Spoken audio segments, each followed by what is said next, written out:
शबे बरात। हमारे नौजवान से कहा जाता है ये जगने की रात है, तो नौजवान जागते हैं, लेकिन जाग के करते क्या है? टंकी फुल कराई तेल से, चाबी लगाई, चल भाई मुरादाबाद के कब्रिस्तान चल रहे हैं, फला गांव के मजार पे चल रहे हैं, और फजर में आके कह रहे इमाम साहब पूरी रात जागा हूं, और ये मत पूछो गया कहां था। हाँ, और जो नहीं जाते वो क्या करते हैं सुनो, इसीलिए कहता हूं अपने बच्चों को कुरान दे दो, अपने बच्चों को दीन दे दो, अपने बच्चों को मुस्तफा के दीन का वारिस बना दो, ताकि रातें बर्बाद न करें। जो रह जाते हैं वो कहते हैं जनरेटर लगाऊंगा कब्रिस्तान में, लगता है कि नहीं भाई जनरेटर। और अब तो कब्रिस्तान में भी सियासत, अपने मोहल्ले में लगाऊंगा भला, उधर दूसरों का कब्रिस्तान है उधर नहीं लगाना। पूरा दिन कब्रिस्तान में लाइटें लगाई, सजावट करते रहे।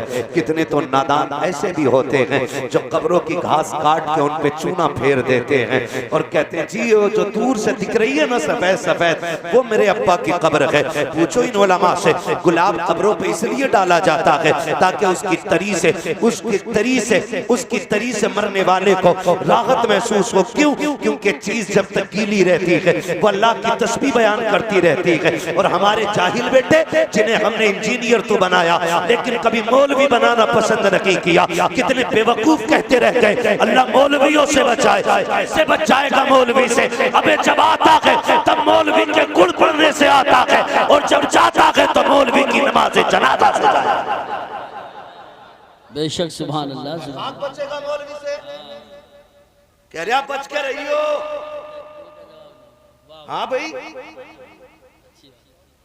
मौलवियों से बचाए हमने बच्चे, हुआ क्या? नतीजा क्या निकला? बच्चों ने चूना फेर दिया कब्रों पे और लाइट लगा दी।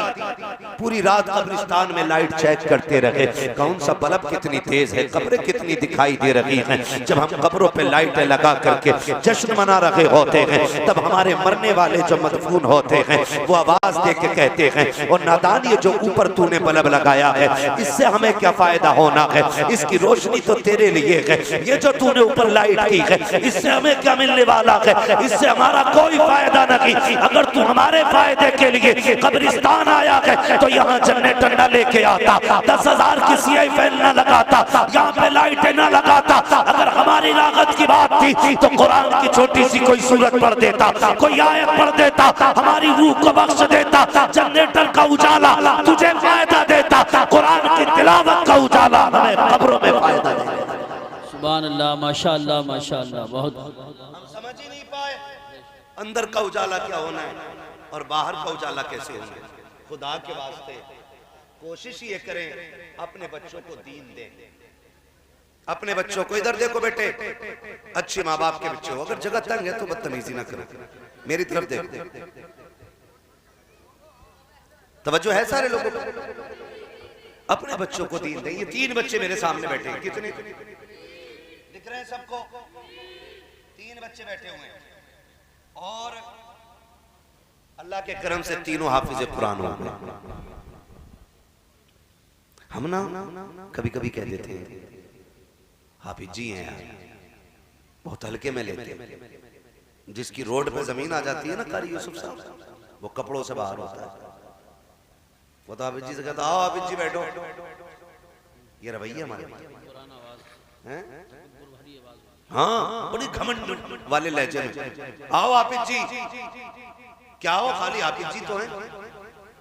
मैं अल्लाह की इज्जत की कसम खा के कहता हूं जिसे ये घमंड हो कि मैं पैसे वाला हूं या मैं जमींदार हूं या मैं पावर वाला हूं, जाओ पूरी दुनिया की दौलत इकट्ठी करो और सब इकट्ठी करके तराजू के एक पल्ले में रखो।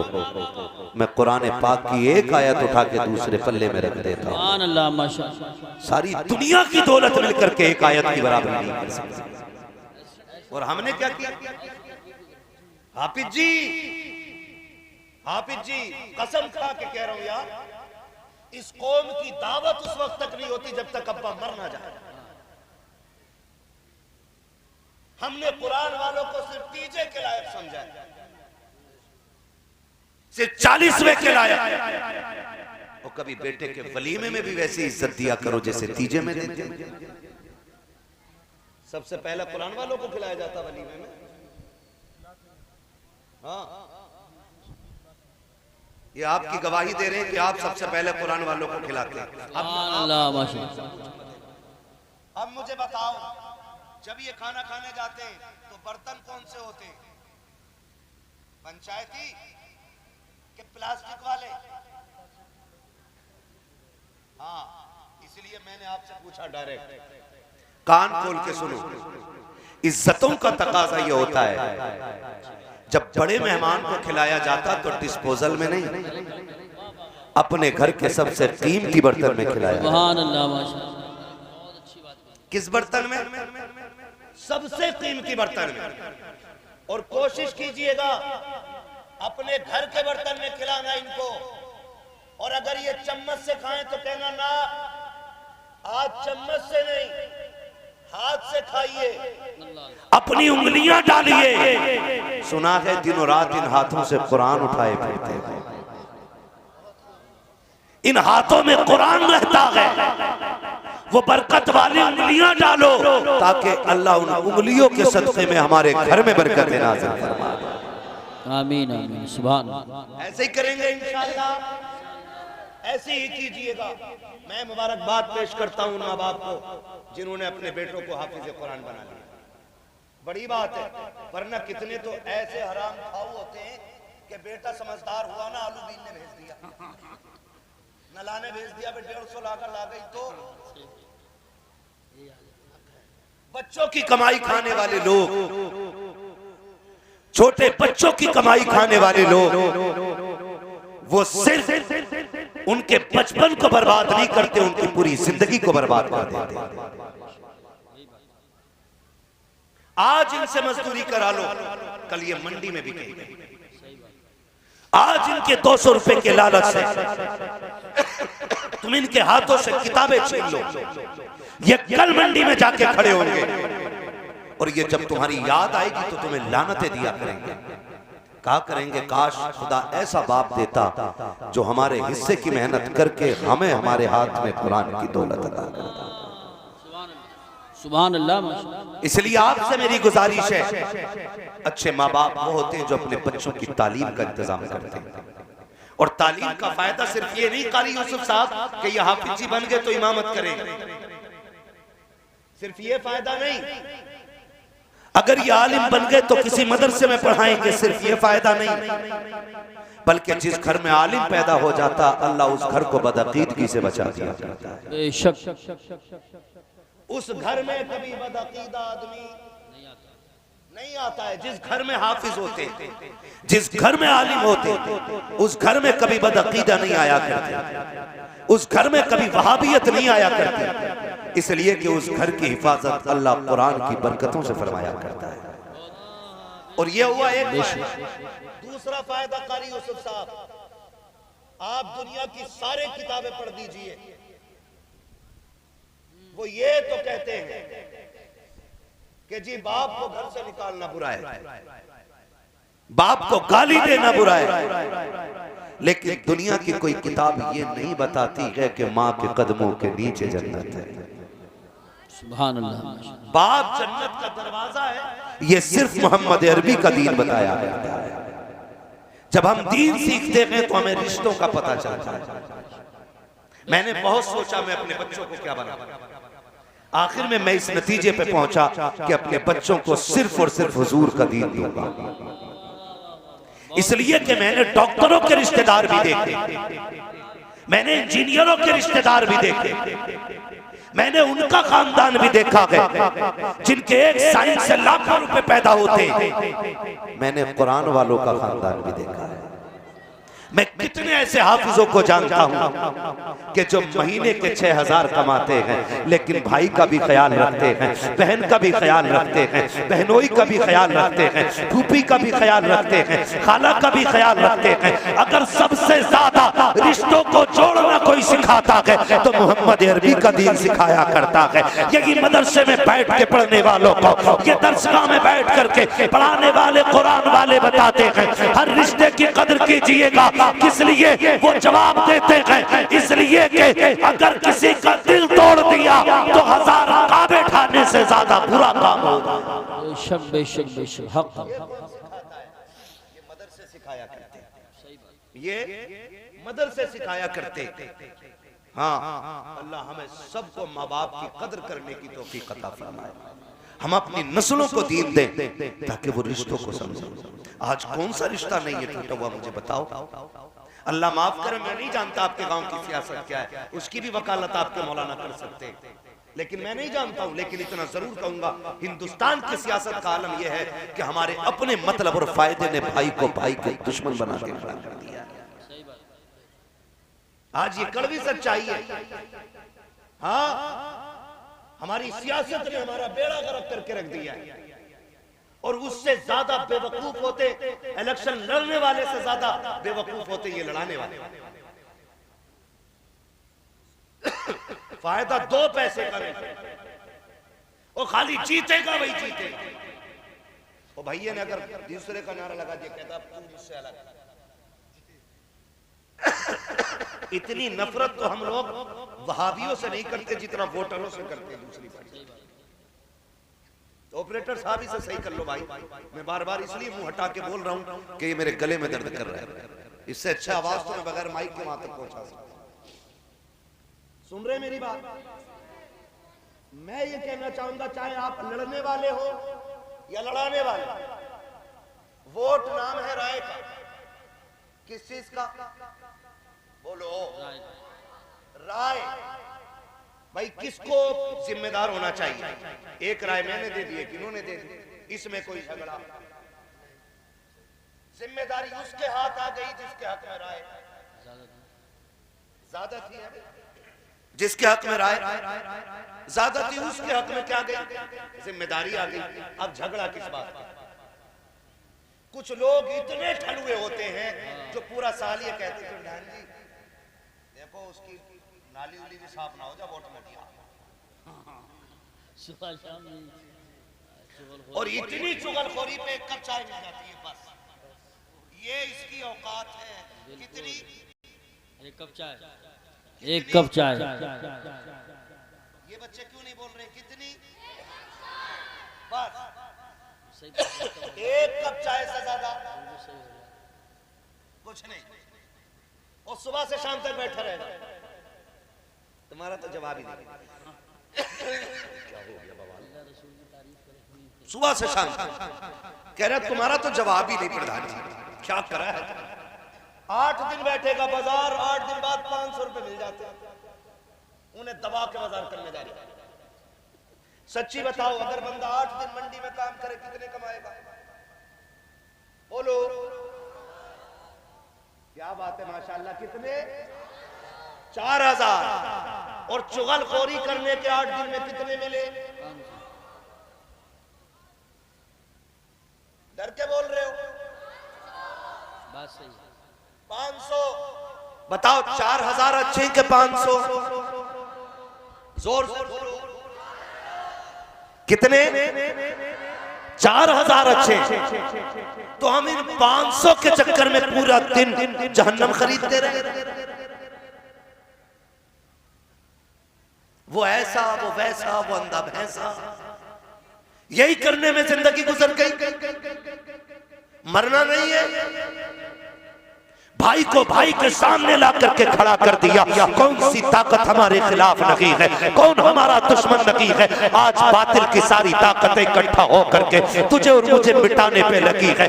एक केस ऐसा बता दो जो थाने मुसलमान का जाता हो, आसानी से निपटा दिया जाता हो। एक मुस्लिम कैदी बता दो जो जेल जाता हो, आसानी से छोड़ दिया जाता हो। कोई तुम्हारा हमदर्द नहीं है। खुदा का वास्ता दे के कहता हूँ, अगर नफरतें हो गई है, मोहब्बतें बांट लो। अगर एक दूसरे से नाराज हो गए हो, सुबह होने से पहले राजी कर लेना और जाओ दुश्मन के दरवाजे पे उसकी कुंजी बजा दो। कहते यार खुदा के लिए माफ कर दे। अगर वो धक्का दे के कहे गैरत नहीं आती है, फिर भी माफी मांगने आ गया। मैंने कल भी भगाया था, अब फिर आ गया। है उसके पैर पकड़ लेना, कहना माफी दे दे, मैं अपने लिए नहीं अपने नबी के लिए आया हूँ। मेरे आका ने कहा है जो रूठे हुए को पहले सलाम कर लेगा खुदा उसको उससे पहले जन्नत अता फरमा दे। सुभान अल्लाह। नारे तकबीर, नारे रिसालत, नारे गौसियत, मसलके आला हजरत, फैज़ान आला हजरत मुफ्ती हम्माद रज़ा साहिब क़िबला, ताजदार दो आलम कॉन्फ्रेंस। सुभान अल्लाह। माशाअल्लाह। प्यार बांटिए, प्यार क्या बांटेंगे? इधर वाले भी बोले क्या बहुत बांटेंगे? अच्छा पैगाम पेश कर। माफ कर दीजिए, दिल दुखता है। दिल कारी यूसुफ साहब क़िबला बैठे हुए मेरे भी भाई हैं, इनके भी भाई हैं। सच्ची बात बताऊं, भाई लड़ते हैं लेकिन रोते माँ बाप। भाई लड़ते हैं और रोते जोर से है, रोते माँ बाप है। झगड़े भाइयों में होते हैं और रोना माँ बाप का हो जाता है। खुदा के लिए हमारे ना हो सको तो मत होना, कम से कम उन माँ बाप के हो जाना जिन्होंने अपनी जान से ज्यादा प्यार करके तुम्हें पाला है, उनके हो जाना। मुश्किल होती है जिंदगी, माँ बाप समझाते रह जाते हैं, बेटे मानने को तैयार ही नहीं। अम्मा तुझे क्या पता, वो मेरे सियासी लीडर को ऐसे कह रहा है। अम्मा तुम क्या जानो, अब्बा तुम चुप रहो, तुम मत बोलना अब्बा जी हमारे बीच में। जब औलाद अपने बाप के मुंह पे ताला लगाती है ना, तो बाप कहता काश आज मौत आ गई होती, कम से कम ये रुसवाइयां तो ना उठानी पड़ती। यार कौन बाप ऐसा जो औलाद को अपनी जान से ज्यादा नहीं चाहता। आज तो मुझे हैरत होती है, तीजे 40 में इधर भी होते हैं कि नहीं? बोलो, रोटी भी बनती होगी 40वें में, हैं? खाते भी होंगे लोग। हाँ जी, सुने मेरी बात, बहुत गौर से सुनो। जब इंतकाल होता है ना अब्बा का, तो बेटा खड़े होकर बिरयानी के भगोने गिनवारा होता है। 11 भगोने बने हजरत। मैंने अब्बा के जायदाद का हक अदा कर दिया। तुम्हें एक बात बताऊं, बिरयानी जो तुम बनाते हो ना, बाप के सुकून के लिए बिरयानी जरूरी नहीं है। समझे मेरी बात? इससे ज्यादा जरूरी है बाप के छोड़े हुए लोगों से मोहब्बत के साथ जिंदगी गुजारना। सुभान अल्लाह। और ये जरूरी नहीं है चारों भाई बराबर के मालदार हो, ऐसा होता है नहीं ना। कोई ऐसा होता है जो महीने में लाख कमाता है, कोई ऐसा होता है जो 50,000 कमाता है, कोई ऐसा होता है जो रोज ठेला लगाता है या रोज मजदूरी करता है, रोज बच्चों को लाके खिलाता है। ऐसे ही है कि नहीं? तो अब जरूरी नहीं है कि बड़े बेटे का हिसाब 5 भगोने बिरयानी का, तो छोटा भी हिस्सा ले ले। अगर छोटा हिस्सा ना ले बड़ा बना ले, तो लोगों में बैठ के कहता इसकी क्या बस की बात थी, इससे तो तीजे के चनों में पैसा ना दिया गया, ये बिरयानी मेरे तरफ से है, ये खाना मेरी तरफ से है, ये पिंडाल मैंने लगवाया है। जब छोटे भाइयों को इस तरह से जलील किया जाता है, कब्र में बाप की रूह तड़प जाया करती है, मां रोने लगती है कब्र के अंदर, काश ये 40वां हमारा ना कराता, ये बिरयानी हमारी ना बनवाता, कम से कम हमारे बेटे को तो रुसवाई का चेहरा ना देखना पड़ता। अगर तुम अपने मरने वालों से प्यार करते हो, उन्हें इज्जत देना चाहते हो, खुदा के वास्ते भले बिरयानी बनाना या ना बनाना, पैसे खर्च करना या ना करना, अपने भाई को रुसवा ना करना। अगर भाई कमजोर है हाथ पकड़ के साथ लेके चलना, अगर वो गरीब हो उसके दस्तरखान पे चटनी बनी हो, अपने घर के मुर्गे उठा गरीब के दस्तरखान पे जा, अपने आगे का खाना गरीब को खिला दे। खुदा की कसम हलक से लुक़मे जैसे ही नीचे उतरेंगे,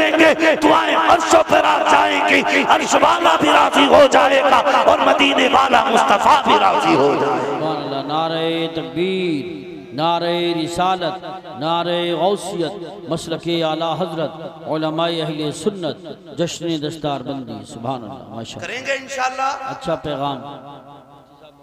खुदा के वास्ते मोहब्बतें बांटिए।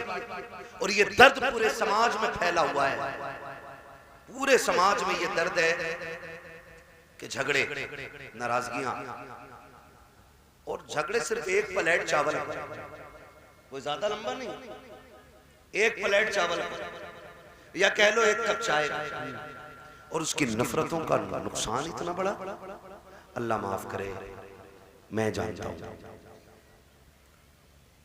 कोशिश कीजिएगा कि ये नफरतें कभी ना हो। आज भाई भाई का दुश्मन बना खड़ा है और अपने भाई को अपने भाई फंसाने में लगा हुआ है। हम कहां जाना चाहते हैं? आपको बड़ा बनने का शौक है तो मेहनत से बनिए। किसी की गर्दन पर पैर रख के कभी कोई बड़ा नहीं होता है। ये वक्ती तौर की बुलंदी हो सकती है अगर तुम किसी के कंधे पे खड़े हो। जिस दिन उसके कंधे से पैर हटेगा उस दिन मुंह के बल जमीन पे बंदा आता है। मुंह के बल अपने रिश्तों की कदर करें। हालात यहां तक है, हमारी नफरतें इतनी बढ़ गई कि शादी ब्याह था ना तो भाई को दिखा के उसके दुश्मनों को दावत दी जाती है। भाई को दिखा के ले, रोक के दिखाइए, मैं बुलाऊंगा कारी यूसुफ को। हाँ, रोक के दिखाइए, मैं बुलाऊंगा कारी आरिफ को, देखूं कैसे रोक लेगा तू। अपने भाई को जलील करने के लिए उसके दुश्मन को बुलाया जाए। आपको पता है पूरे मोहल्ले में नौत नौत की दावत करते हो, जूतियां खींच लेते हो नेताओं की दावत करने में। आना जरूर है, प्रमुख साहब आना जरूर है, विधायक साहब आना जरूर है।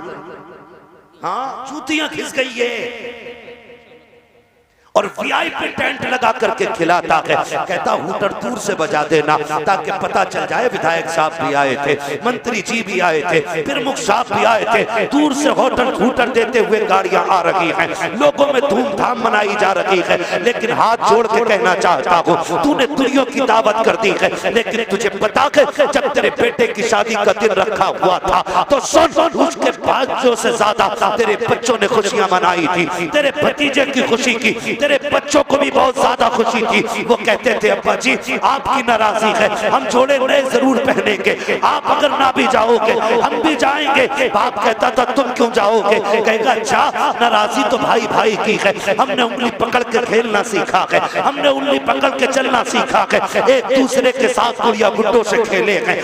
आज तुम्हारी नाराजगी को लेकर के इतने बड़े फासले हम कैसे बर्दाश्त करेंगे? खुदा की कसम खा के कहता हूँ, जब तेरी मूंछ की और नाक की लड़ाई होती है उसमें पिस जाते हैं तेरे मेरे बेगुनाह बच्चे, बेकसूर बच्चे रोया करते हैं। क्या तुमने नहीं देखा जब सगा चचेरा भाई दूल्हा बन के निकलता है, चचा साथ पहने घर में चुप के रोया करती है। वो जानती है कि इसके दरवाजे पे कुत्ते तो आके चले गए हैं, अगर नहीं आया है तो उसका सगा भाई नहीं आया है, सगा भतीजा नहीं आया है। तुम्हें खुदा का वास्ता दे के कहता हूँ, अगले दिन बातें किया करते हो, लो जी नेताजी आए थे, मंत्री जी आए थे, अल्लाह का शुक्र अदा किया करो। अगर उसने तुम्हें भाई जैसी दौलत दी है, अगर भतीजे दिए हैं तो शुक्र के सजदे लुटाया करो। ये दौलत अगर किसी को नहीं मिलती है, खुदा की कसम उससे पूछो जिसके पास भाई की दौलत ना हो, भतीजों के रिश्ते ना हो, कितने तनखा रह जाते हैं वो दुनिया में। ईद त्योहार पे भी खुशियां नहीं मिलती है,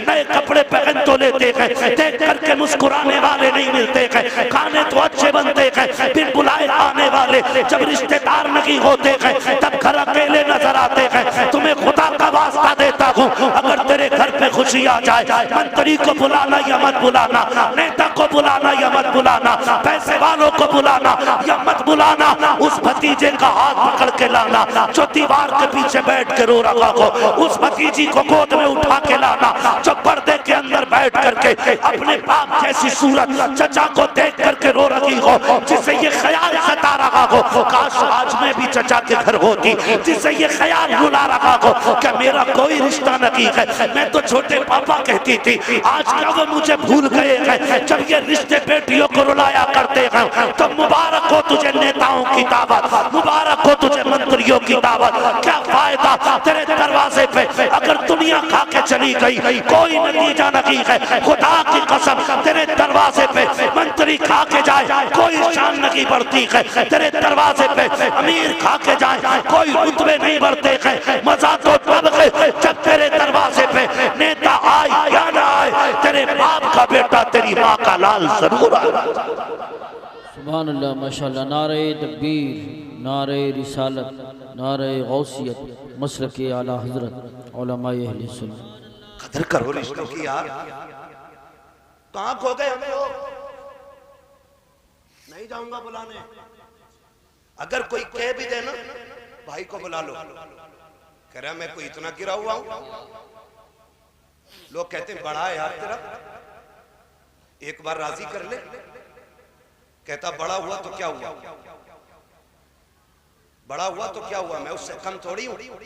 सुन छोटे, जब तू छोटा था ना और ये बड़ा था, इसकी उम्र 6 साल थी और तेरी 8 साल थी, तो तुझे दरवाजे में अगर कोई 15 साल का लड़का मार देता था ना, तो ये तेरा 8 साल का भाई तेरे लिए 15 साल के जवान का गिरबान पकड़ के लटक के कहता था होता कौन है तू मेरे भाई पे हाथ उठाने वाला, तेरी हिम्मत कैसे हुई, मेरा भाई अकेला नहीं है, भी उसका बड़ा भाई है। और आज तू कहता है कि है क्या वो मेरे साथ, आज तू पूछ रहा है। खुदा की कसम उनसे पूछो जिन्होंने भाइयों की जनाजे उठा लिए, चाय पी के भाई कहने वाले 1000 मिल जाएंगे,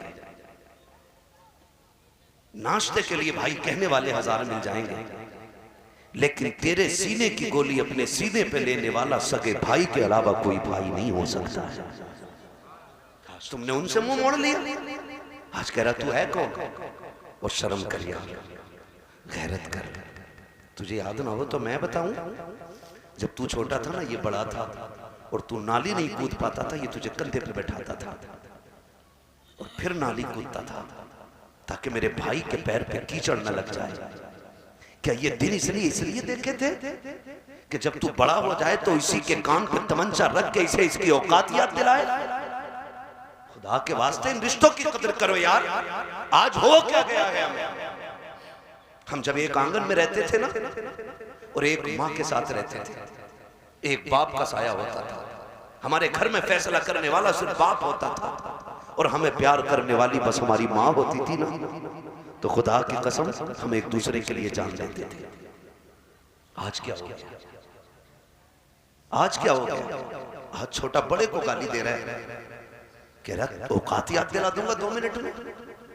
और शर्म कर, बस्ते तो दोनों डाल के जाते थे ना कंधे पे, स्कूल दोनों का था ना, लेकिन जब पता चला बड़े भाई को कि फीस भरने के लिए बाप के पास पैसा नहीं, उसने अपना बस्ता फेंक के तेरे हिस्से की मजदूरी करके तेरी जेब पे कलम लगवा दिया, और आज उस कलम की ताकत उसी को दिखा रहा है। कितने ऐसे जलील भाई भी होते, अल्लाह ने दौलत दे दी है ना तो गरीब भाई को भाई कहने तैयार नहीं होते। खेरा पड़ोसी है हमारा, क्यों, क्योंकि उसके कपड़े फटे, उसके पैर का जूता 18,000 का नहीं है, इसलिए उसकी रगों में भी वही खून है जो तेरी रगों में है, वो भी उसी बाप का बेटा है जिसका तू है। फर्क इतना है उसने अपनी कामयाबी तेरे कदमों पे निछावर कर दी।